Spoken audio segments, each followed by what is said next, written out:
ಊಟ ರೆಡಿ. ನಮಗಿವತ್ತು ಏನು ಗೊತ್ತಾ, ಬಕುಳಾಬಾತ್, ಕ್ಯಾರೆಟ್ ಹೆಸರುಬೇಳೆ ಕೋಸಂಬರಿ, ಆಮೇಲೆ ಮೆಂತ್ಯ ಸೊಪ್ಪಿನ ಬೋಳ್ ಹುಳಿ.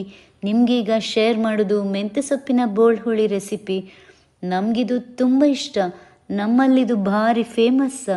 ಯಾಕೆಂದರೆ ಮೆಂತ್ಯ ಸೊಪ್ಪು, ಬೇಳೆ, ಬಟಾಟೆ ಎಲ್ಲ ಒಂದಕ್ಕೊಂದು ಒಳ್ಳೆ ಕಾಂಬಿನೇಷನ್.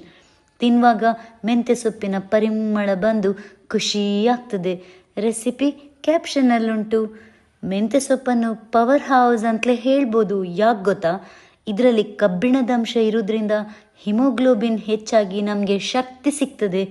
ಮೆಂತ್ಯ ಸೊಪ್ಪು ನಮ್ಮ ಬಾಡಿಯನ್ನು ಕ್ಲೀನ್ ಮಾಡಿ ಡೈಜೆಷನನ್ನು ಈಸಿ ಮಾಡ್ತದೆ. ಇದರಲ್ಲಿ ಕೂಲಿಂಗ್ ಎಫೆಕ್ಟ್ ಇರೋದ್ರಿಂದ ಆ್ಯಸಿಡಿಟಿ, ಮೌತ್ ಅಲ್ಸರ್ ಸಹ ಕಡಿಮೆ ಆಗ್ತದೆ. ಏನು ಗೊತ್ತಾ, ನಾನು ಸುಮಾರು 300ಕ್ಕಿಂತ ಹೆಚ್ಚು ರೆಸಿಪೀಸ್ ಶೇರ್ ಮಾಡಿದ್ದೇನೆ. ಅದರಲ್ಲಿ ನೀವೆಷ್ಟು ಟ್ರೈ ಮಾಡಿದ್ದೀರಿ ಅಂತ ಕಾಮೆಂಟ್ ಮಾಡ್ತೀರಲ್ವಾ?